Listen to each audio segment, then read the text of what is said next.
Hello again, and welcome to another episode of Learn the HTML Basics with Keith, my ongoing HTML The Basics video tutorial series. In this one, I'm going to cover two tags. Yes, two. Count it, two for the price of one, because they're basically the same thing. And they go right after each other alphabetically, so I can do this. It's really, really fancy and nice and wonderful.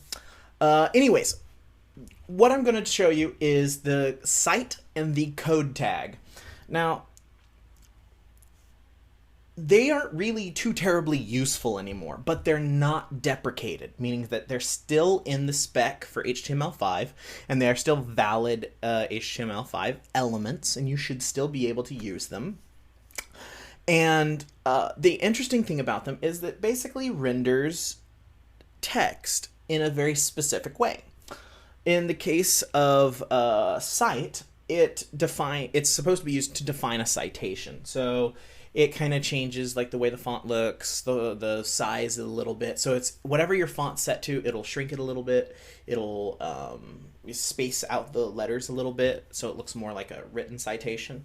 And then it'll also kind of give it a partial italics to it. So what you want to do is let's go ahead and do some lorem, and let's do some more lorem actually.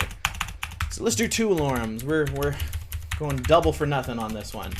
We're going to do cite, and then we're going to close our cite at the end of the first paragraph, and then we're going to do our code, and then we will end our code on the second paragraph. Wonderful, right?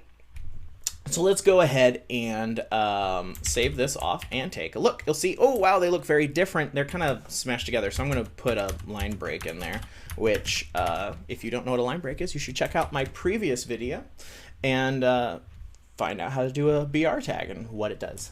But here we go. Let's look here. Now you can see they both look a little different. The citation is a little bit larger than the code block, and the citation uses an italic style to its font. And then you'll see here at the code, it actually creates a monospaced font. And I'll get into fonts in another video. So if you don't know what an emphasized font or a monospaced font is, or how that works, I'll cover that in another video, and so just look out for that one if you don't understand. Otherwise, you can go ahead and look on like Wikipedia or something, because I'm sure most of the information they'll have about fonts is correct. So that's about it. It's really, really simple. One thing to note is there's a lot of other tags that do this as well. And I'll probably go through and cover those as well, and I'll refer back to this video and say, hey, they're just like these two, or they're just like these three. I think there's 7 or 8 of these tags now that basically what they're used for is for denoting specific things.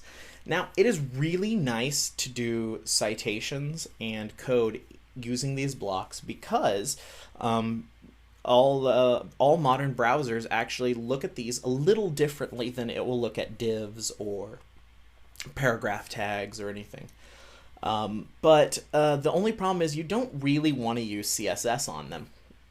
So it may be more fortuitous for you to forego the cite tag and simply use something like a span or a p tag with a class to give it the look and feel that you need or desire for your website. So I hope you've learned something.